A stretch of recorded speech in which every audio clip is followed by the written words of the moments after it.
ہجرت اولا بجانب حبشہ۔ مشرکین مکہ نے جب یہ دیکھا کہ دن بدن لوگ اسلام کے حلقہ بگوش ہوتے جاتے ہیں اور روز بروز اسلام کا دائرہ وسیع تر ہوتا جاتا ہے، تو متفقہ طور پر مسلمانوں کی ایذا رسانی پر آمادہ ہو گئے اور طرح طرح سے مسلمانوں کو ستانا شروع کیا تاکہ کسی طرح دین اسلام سے برگشتہ ہو جائیں۔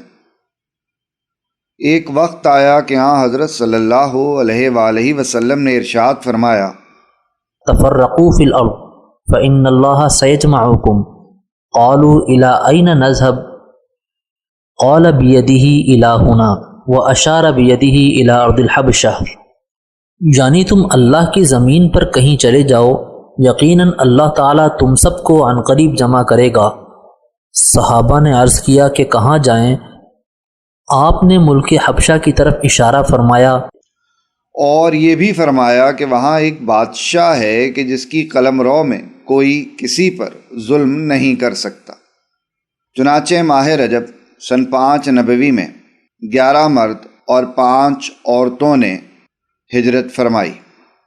مرد: عثمان بن عفان، عبد الرحمن بن عوف، زبیر بن عوام، ابو حذیفہ بن عتبہ، مصعب بن عمیر، ابو سلمہ بن عبد الاسد، عثمان بن مزعون، عامر بن ربیعہ، سہیل بن بیضاء، ابو صبرہ بن ابی رحم عامری، حاطب بن عمر۔ عورتیں: حضرت رقیہ یعنی رسول اللہ صلی اللہ علیہ وسلم کی صاحبزادی اور حضرت عثمان کی زوجہ محترمہ، سہلہ بنت سہیل ابو حذیفہ کی زوجہ، ام سلمہ بنت ابی امیہ ابو سلمہ کی زوجہ، جو ابو سلمہ کی وفات کے بعد رسول اللہ صلی اللہ علیہ وسلم کی زوجیت سے مشرف ہو کر ام المؤمنین کے لقب سے ملقب ہوئیں۔ لیلہ بنت ابی حسمہ عامر بن ربیعہ کی زوجہ، ام کلثوم بنت سہیل بن عمر ابو صبرہ کی زوجہ، رضی اللہ عنہم وعنہن اجمعین۔ یہ 11 مرد اور 5 عورتیں چھپ کر روانہ ہوئے، بعض سوار تھے اور بعض پیادہ۔ جب بندرگاہ پر پہنچے تو 2 تجارتی کشتیاں حبشہ جانے والی تیار تھیں۔ 5 درہم لے کر ان سب کو سوار کر لیا۔ مشرکین مکہ کو جب خبر ہوئی تو آدمی دوڑائے، جب یہ بندرگاہ پر پہنچے تو کشتیاں پہلے ہی روانہ ہو چکی تھیں۔ حافظ عسقلانی فرماتے ہیں کہ یہ حضرات جدہ کے ساحل سے روانہ ہوئے۔ حبشہ آج افریقہ کے ملک ایتھوپیا کا حصہ ہے۔ یہ حضرات رجب سے لے کر شوال تک حبشہ میں مقیم رہے۔ شوال میں یہ خبر سن کر کہ اہل مکہ مسلمان ہو گئے، حبشہ سے مکہ واپس آ گئے۔ مکہ کے قریب پہنچ کر معلوم ہوا کہ یہ خبر غلط ہے۔ اب یہ لوگ سخت کشمکش میں پڑے، لہٰذا کوئی چھپ کر اور کوئی کسی کی پناہ لے کر مکہ میں داخل ہوا۔ ہجرت ثانیہ بجانب حبشہ۔ اب مشرکین مکہ نے پہلے سے زیادہ ستانا شروع کیا، اس لیے رسول اللہ صلی اللہ علیہ وآلہ وسلم نے دوبارہ حبشہ ہی کی طرف ہجرت کرنے کی اجازت دی۔ 100 کے قریب حضرات نے ہجرت فرمائی۔ قریش نے جب یہ دیکھا کہ صحابہ کرام حبشہ میں جا کر مطمئن ہو گئے اور اطمینان کے ساتھ ارکان اسلام بجا لانے لگے، تو مشورہ کر کے عمرو بن العاص اور عبداللہ بن ابی ربیعہ کو نجاشی اور اس کے مقربین کے لیے تحائف دے کر بھیجا، اور یہ ہدایت کر دی کہ بادشاہ کی ملاقات سے پہلے تمام مقربین کو تحائف دے کر اپنا ہم خیال بنا لینا۔ چنانچہ عمرو بن العاص اور عبداللہ بن ابی ربیعہ یہ دونوں حبشہ پہنچے۔ اول تمام مقربین کو نظریں پیش کیں اور یہ بیان کیا کہ ہمارے شہر کے چند نادان اپنا آبائی دین چھوڑ کر تمہارے شہر پناہ گزین ہوئے۔ انہوں نے اپنا آبائی دین چھوڑ کر تمہارا دین بھی اختیار نہیں کیا، یعنی عیسائی بھی نہیں ہوئے، بلکہ ایک نیا دین اختیار کیا ہے جس سے نہ ہم اور نہ آپ کوئی بھی واقف نہیں۔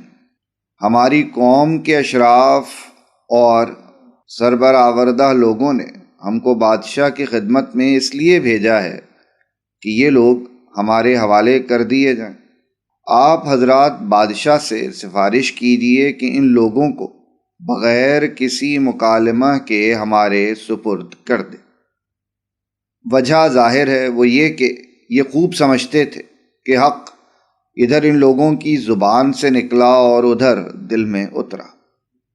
غرض یہ کہ ان لوگوں نے بادشاہ کے سامنے اپنا مدعا پیش کیا اور درباریوں نے پوری تائید کی کہ یہ لوگ اس وفد کے حوالے کر دیے جائیں۔ نجاشی کو غصہ آ گیا اور صاف کہہ دیا کہ میں بغیر حال دریافت کیے اور ان لوگوں سے گفتگو کیے انہیں تمہارے حوالے نہیں کر سکتا۔ یہ کیسے ممکن ہے کہ جو لوگ اپنا وطن چھوڑ کر میرے قلم رو میں آ ٹھہرے ہیں ان کو بغیر کسی تحقیق اور تفتیش کے ان کے مخالفوں کے حوالے کر دوں۔ اور ایک آدمی صحابہ کے بلانے کے لیے روانہ کیا۔ قاصد صحابہ کے پاس پہنچا اور بادشاہ کا پیغام پہنچایا۔ اس وقت صحابہ میں سے کسی نے یہ کہا، دربار میں پہنچ کر کیا کہو گے؟ صحابہ نے کہا کہ ہم دربار میں وہی کہیں گے جو ہمارے نبی نے ہم کو سکھایا اور بتایا ہے، جو کچھ بھی ہو اس سے سر منہ تجاوز نہ کریں گے۔ دربار میں پہنچے اور صرف سلام پر اکتفا کیا۔ بادشاہ کو سجدہ کسی نے نہ کیا۔ شاہی مقربین کو مسلمانوں کا یہ طرز عمل بہت گراں گزرا۔ چنانچہ اسی وقت مصاحبین مسلمانوں سے سوال کر بیٹھے کہ آپ لوگوں نے بادشاہ کو سجدہ کیوں نہیں کیا؟ جعفر رضی اللہ عنہ نے کہا، ہم سوائے اللہ کے کسی کو سجدہ نہیں کرتے۔ اللہ تعالیٰ نے ہماری طرف ایک رسول بھیجا، اس نے ہم کو یہی حکم دیا ہے کہ اللہ عز و جل کے سوا کسی کو سجدہ نہ کریں۔ نجاشی نے صحابہ سے مخاطب ہو کر دریافت کیا، عیسائیت اور بت پرستی کے سوا وہ کون سا دین ہے جو تم نے اختیار کیا ہے؟ صحابہ کی جماعت میں سے حضرت جعفر رضی اللہ تعالیٰ عنہ بادشاہ کے جواب کے لیے اٹھے اور فرمایا، اے بادشاہ، ہم سب جاہل اور نادان تھے، بتوں کو پوجتے اور مردار کو کھاتے تھے، قسم قسم کی بے حیائیوں میں مبتلا تھے، قرابتوں کو قطع کرتے، پڑوسیوں کے ساتھ بدسلوکی کرتے۔ ہم میں جو بھی طاقتور ہوتا وہ یہ چاہتا کہ کمزور کو کھا جائے۔ اسی حالت میں تھے کہ اللہ تعالیٰ نے ہم پر اپنا فضل فرمایا اور ہم میں سے اپنا ایک پیغمبر بھیجا جس کے حسب و نسب اور صدق اور امانت اور پاک دامنی اور عفت کو ہم خوب پہچانتے ہیں۔ اس نے ہم کو اللہ سبحانہ و تعالیٰ کی طرف بلایا کہ ہم اس کو ایک مانیں اور ایک جانیں اور ایک سمجھیں، صرف اسی کی عبادت اور بندگی کریں، اور جن بتوں اور پتھروں کی ہم اور ہمارے آباء و اجداد پرستش کرتے تھے ان سب کو یک لخت چھوڑ دیں۔ سچائی اور امانت اور صلہ رحمی اور پڑوسیوں سے حسن سلوک اور خون ریزی اور حرام باتوں سے بچنے کا حکم دیا، اور تمام بے حیائیوں سے اور باطل اور ناحق کہنے سے اور یتیم کا مال کھانے سے اور کسی پاک دامن پر تہمت لگانے سے ہم کو منع کیا، اور یہ حکم دیا کہ صرف اللہ کی عبادت کریں، کسی کو اس کے ساتھ شریک نہ کریں، نماز پڑھیں اور زکوٰۃ دیں اور روزہ رکھیں، غرض یہ کہ جان اور مال سے خدا کی راہ میں دریغ نہ کریں۔ حضرت جعفر رضی اللہ عنہ نے اس کے علاوہ اور بھی تعلیمات اسلام کا ذکر کر کے فرمایا، پس ہم نے ان کی تصدیق کی اور ان پر ایمان لائے، اور جو کچھ وہ من جانب اللہ لے کر آئے اس کا اتباع اور پیروی کی۔ چنانچہ ہم صرف اللہ کی عبادت کرتے ہیں اور اس کے ساتھ کسی کو شریک نہیں کرتے، حلال چیزوں کو کرتے ہیں اور حرام چیزوں سے بچتے ہیں۔ محض اس پر ہماری قوم نے ہم کو طرح طرح سے ستایا اور قسم قسم کی اذیتیں پہنچائیں، تاکہ ہم ایک اللہ کی عبادت کو چھوڑ کر بت پرستی میں اور ان مکارم اخلاق کو چھوڑ کر گزشتہ بے حیائیوں میں پھر مبتلا ہو جائیں، اور جب ہم ان کے مظالم سے تنگ آ گئے اور اپنے دین پر چلنا اور ایک خدا کی عبادت اور بندگی کرنا دشوار ہو گیا، تب ہم نے اپنا وطن چھوڑا اور اس امید پر کہ آپ ظلم نہ کریں گے، آپ کی ہمسائیگی کو سب پر ترجیح دی۔ نجاشی نے کہا، کیا تم کو اس کلام میں سے کچھ یاد ہے جو تمہارے پیغمبر اللہ کی طرف سے لائے ہیں؟ حضرت جعفر رضی اللہ تعالیٰ عنہ نے فرمایا، ہاں۔ نجاشی نے کہا کہ اچھا، اس میں سے کچھ پڑھ کر مجھ کو سناؤ۔ حضرت جعفر رضی اللہ عنہ نے سورہ مریم کا ابتدائی حصہ پڑھ کر سنایا۔ بادشاہ اور تمام درباریوں کے آنسو جاری ہو گئے۔ روتے روتے بادشاہ کی داڑھی تر ہو گئی۔ جب حضرت جعفر رضی اللہ عنہ ختم فرما چکے تو نجاشی نے کہا کہ یہ کلام اور وہ کلام جو عیسیٰ علیہ السلام لے کر آئے، دونوں ایک ہی شمعدان سے نکلے ہوئے ہیں، اور قریش کے وفد سے صاف طور پر کہہ دیا کہ میں ان لوگوں کو ہرگز تمہارے سپرد نہ کروں گا، اور نہ اس کا کوئی امکان ہے۔ جب عمرو بن العاص اور عبداللہ بن ابی ربیعہ اس طرح بادشاہ کے دربار سے ناکام باہر نکلے تو عمرو بن العاص نے یہ کہا کہ میں کل بادشاہ کے سامنے ایسی بات کہوں گا جس سے وہ ان لوگوں کو بالکل ہی نیست و نابود کر دے گا۔ عبداللہ بن ابی ربیعہ نے کہا، ایسا ہرگز نہ کرنا، ان لوگوں سے ہماری قرابتیں ہیں، یہ ہمارے عزیز اور رشتہ دار ہیں، اگرچہ مذہباً ہمارے مخالف ہیں۔ مگر عمرو بن العاص نے ایک نہ سنی۔ اگلے روز عمرو بن العاص نے نجاشی سے کہا کہ اے بادشاہ، یہ لوگ حضرت عیسیٰ علیہ السلام کی شان میں بہت ہی سخت بات کہتے ہیں۔ نجاشی نے صحابہ کو بلا بھیجا۔ اس وقت جماعت میں سے کسی نے کہا کہ بادشاہ سے حضرت عیسیٰ علیہ السلام کے بارے میں کیا کہو گے؟ اس پر سب نے متفقہ طور پر کہا کہ خدا کی قسم وہی کہیں گے جو اللہ اور اس کے رسول نے فرمایا ہے، جو کچھ بھی ہو ذرہ برابر اس کے خلاف نہ کہیں گے۔ دربار میں پہنچے نجاشی نے مسلمانوں سے مخاطب ہو کر دریافت کیا کہ تم لوگ حضرت عیسیٰ علیہ السلام کے بارے میں کیا کہتے ہو؟ حضرت جعفر رضی اللہ عنہ نے فرمایا، ہم ان کے بارے میں وہی کہتے ہیں جو ہمارے نبی صلی اللہ علیہ وآلہ وسلم نے فرمایا ہے، وہ یہ کہ حضرت عیسیٰ علیہ السلام اللہ کے بندے اور اس کے رسول تھے، اور خدا کی خاص روح اور خدا کا خاص کلمہ تھے۔ نجاشی نے زمین پر سے ایک تنکا اٹھا کر یہ کہا، خدا کی قسم مسلمانوں نے جو کہا، عیسیٰ علیہ السلام اس سے ایک تنکے کی مقدار بھی زائد نہیں۔ اس پر درباریوں نے برا منایا، مگر نجاشی نے ذرہ برابر پرواہ نہ کی اور صاف صاف کہہ دیا، تم کتنا ہی برا مناؤ مگر حقیقت یہی ہے، اور مسلمانوں سے کہا کہ تم امن سے رہو، ایک سونے کا پہاڑ لے کر بھی تم کو ستانا پسند نہیں کرتا، اور حکم دیا کہ قریش کے تمام تحائف واپس کر دیے جائیں، مجھ کو ان کے نذرانوں کی ضرورت نہیں۔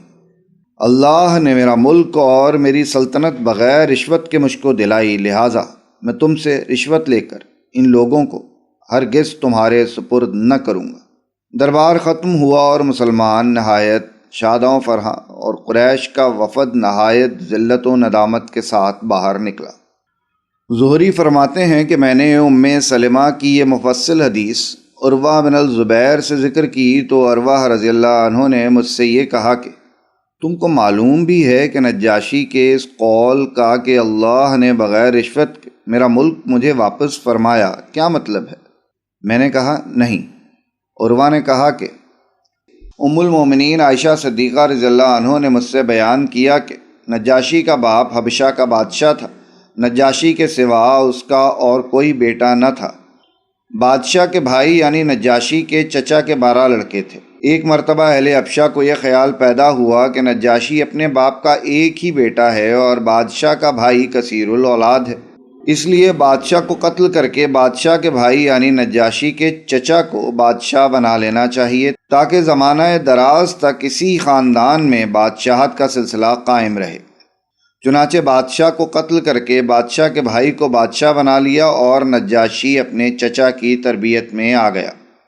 نجاشی نہایت ہوشیار اور سمجھدار تھا، اور اسی وجہ سے چچا کی نظر میں جو نجاشی کی وقت تھی وہ کسی کی نہ تھی، نوبت یہاں تک پہنچی کہ بادشاہ کے ہر کام میں نجاشی ہی دخیل نظر آنے لگا۔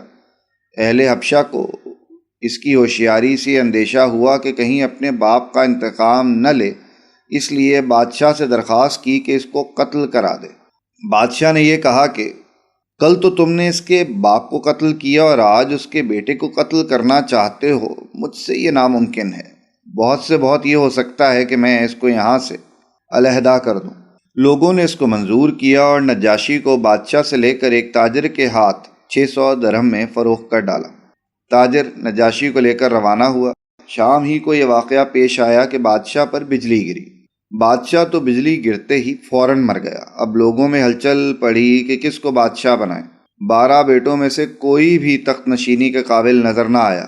12 کے 12 اول سے آخر تک سب احمق اور نادان تھے۔ اس وقت لوگوں کی یہ رائے ہوئی کہ اگر اپنے ملک کی فلاح اور بہبود چاہتے ہو تو نجاشی کو لا کر تخت نشین کرو۔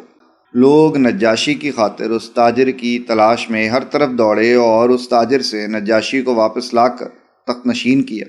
تخت نشینی کے بعد وہ تاجر آیا اور اپنے مال کا مطالبہ کیا۔ نجاشی نے اس کے 600 درہم واپس کر دی۔ ام المومنین حضرت عائشہ رضی اللہ عنہا فرماتی ہیں کہ نجاشی کا قریش کے وفد کو مخاطب بنا کر یہ کہنا کہ اللہ نے بغیر رشوت کے میرا ملک واپس کیا، اس واقعے کی طرف اشارہ تھا۔ مسلمان مہاجرین اطمینان کے ساتھ حبشہ میں مقیم رہے۔ جب حضرت صلی اللہ علیہ وآلہ وسلم نے مدینہ منورہ ہجرت فرمائی تو اکثر لوگ خبر سنتے ہی حبشہ سے واپس آ گئے۔ ان میں سے 24 صحابہ غزوہ بدر میں شریک ہوئے۔ باقی لوگ حضرت جعفر رضی اللہ عنہ کی معیت میں سن 7 ہجری میں فتح خیبر کے وقت حبشہ سے مدینہ منورہ پہنچے۔ حضرت جعفر رضی اللہ عنہ اور ان کے رفقا نے جب حبشہ سے مدینہ منورہ کا قصد کیا تو نجاشی نے سب کا سفر خرچ دیا اور کچھ تحائف بھی دیے اور ایک قاصد بھی ہمراہ کیا اور یہ کہا کہ میں نے جو کچھ تمہارے ساتھ کیا ہے اس کی اطلاع حضرت صلی اللہ علیہ وآلہ وسلم کو کر دینا اور یہ عرض کر دینا کہ میں اس بات کی گواہی دیتا ہوں کہ اللہ کے سوا کوئی معبود نہیں، اور اس بات کی گواہی دیتا ہوں کہ آپ بلا شبہ اللہ کے رسول ہیں، اور آپ سے یہ درخواست کرتا ہوں کہ میرے لیے دعائے مغفرت فرمائیں۔ حضرت جعفر رضی اللہ عنہ فرماتے ہیں کہ ہم حبشہ سے روانہ ہوئے اور آپ صلی اللہ علیہ وآلہ وسلم کی خدمت میں پہنچے۔ آپ صلی اللہ علیہ وآلہ وسلم نے مجھ کو گلے لگایا اور فرمایا کہ میں نہیں جانتا کہ میں خیبر سے زیادہ مسرور ہوں یا جعفر کے آنے سے۔ پھر آپ صلی اللہ علیہ وآلہ وسلم بیٹھ گئے۔ نجاشی کے قاصد نے کھڑے ہو کر عرض کیا کہ یا رسول اللہ صلی اللہ علیہ وآلہ وسلم، یہ جعفر آپ کے سامنے موجود ہیں، آپ ان سے دریافت فرما لیں کہ ہمارے بادشاہ نے ان کے ساتھ کیا معاملہ کیا۔ حضرت جعفر رضی اللہ عنہ نے کہا بے شک نجاشی نے ہمارے ساتھ ایسا اور ایسا معاملہ کیا، یہاں تک کہ چلتے وقت ہم کو سواری دی اور توشہ دیا اور ہماری امداد کی اور گواہی دی کہ اللہ کے سوا کوئی معبود نہیں، اور اس کی بھی گواہی دی کہ آپ یقیناً اللہ کے رسول ہیں، اور آپ سے یہ درخواست کی ہے کہ آپ میرے لیے دعائے مغفرت فرمائیں۔ آپ صلی اللہ علیہ وآلہ وسلم اسی وقت اٹھے، وضو کیا اور 3 بار یہ دعا فرمائی، اے اللہ تو نجاشی کی مغفرت فرما۔ سب مسلمانوں نے آمین کہا۔ حضرت جعفر رضی اللہ عنہ کہتے ہیں کہ میں نے قاصد سے کہہ دیا کہ جب تم واپس جاؤ تو جو کچھ حضرت صلی اللہ علیہ وآلہ وسلم سے تم نے دیکھا ہے وہ جا کر بادشاہ سے بیان کر دینا۔